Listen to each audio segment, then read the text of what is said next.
Hi, this is Matt with the StoreAutomator Customer Success Team, here today to show you how to use your dashboard in StoreAutomator.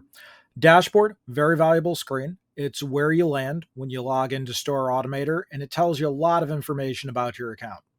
First thing you're going to want to know is your dashboard reflects the settings that you have selected within your account at any given moment. What I mean by that is your dashboard will be relative to the channels you're looking at right now. Top left, you can see we're looking at all channels in the time period you're looking at right now. Top right, you can see that we're looking from May 2nd to June 1st, 2023. These are both editable. So if I click on the date, I can choose to look at today, yesterday, this week, including the last 7 rolling, or the week we're in, or the week we came from calendar. Month, same thing. Last 30, current calendar month, last calendar month. Year, rolling 365 days. Year since January 1st, last year, January 1st to December 31st. Last 60, 90, 180, self-explanatory. And you can set a custom range. So you can go as far back as you want to go and across as much time as you want to go. For the purposes of this demo, I'm going to set it to the last 90 days. So approximately 1/4. And then you can choose what channel you're looking at. You can select your Amazon channel, your Walmart channel, Shopify, what have you, or you can just look at all of your channels. And I'm going to start by looking at all of my channels. On the main screen, you'll see your revenue for the last 90 days, your profit for the last 90 days, your inventory cost for the items that you sold, and your order count across all of your channels or the channel that you're looking at specifically. You also have this displayed graphically. So you have your order count left to right across the dates. You have your revenue and profit left to right. You have your profit margin across time, and you have changes across time. As you've probably already seen, the profit number is higher than you would expect. Because this is a demo account, I wasn't fully able to get accurate cost data, and that's okay. One thing you want to keep in mind, if the profit looks artificially low or artificially high to you based on how you know your business to be, that would be indicative that you have an accuracy in your data and you want to go in, you want to address that. You can also, for the purposes of the graphics, set it to resolving daily. So this is June 1st, May 31st, May 30th, etc.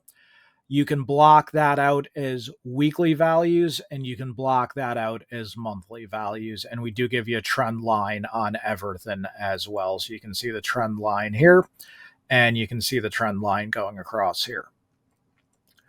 We also aggregate your data so that you can see your order count and your revenue and profit by day of the week. So how do you do on Sundays versus Mondays versus Tuesdays versus Wednesdays, etc. And this can be good for figuring out the cyclicality of your business. You can also break this out weekly. So week of the year, how are you doing? And you can break it out monthly. So month of the year, how are you doing?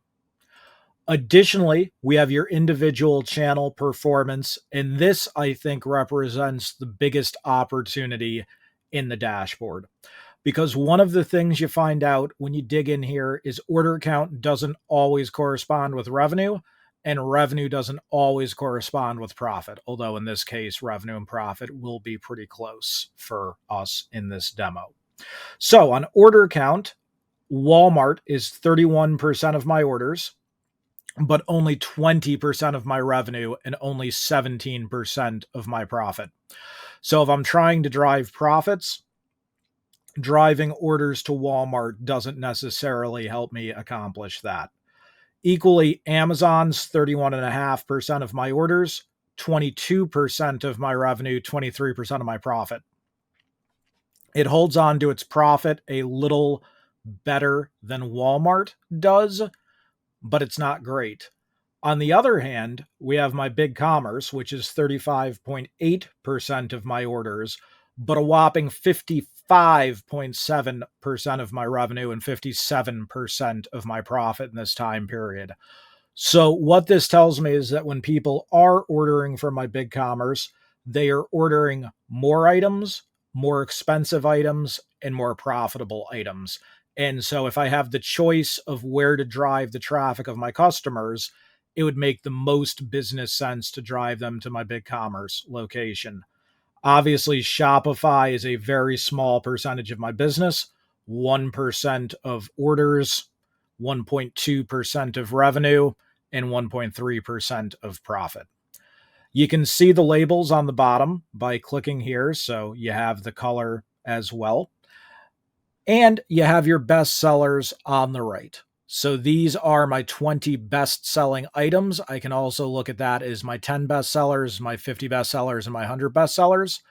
I can also look at my top 10, 20, 50, or 100 by revenue and my top 10, 20, 50, or 100 by profit. This allows me to drill into what people are ordering the most of, what's bringing in the most revenue, and what's bringing in the most profit. If I wanted to look at these numbers specific to a channel for best sellers, I can go up to the top left. I could select my BigCommerce channel, and then this will recalculate all of my numbers. So now I have my revenue and my profit for this channel specifically, and I have my order count, revenue, and profit for this channel specifically. So that's how you use your dashboard in StoreAutomator. Thanks for watching the video. Thanks for choosing StoreAutomator. Have a great day.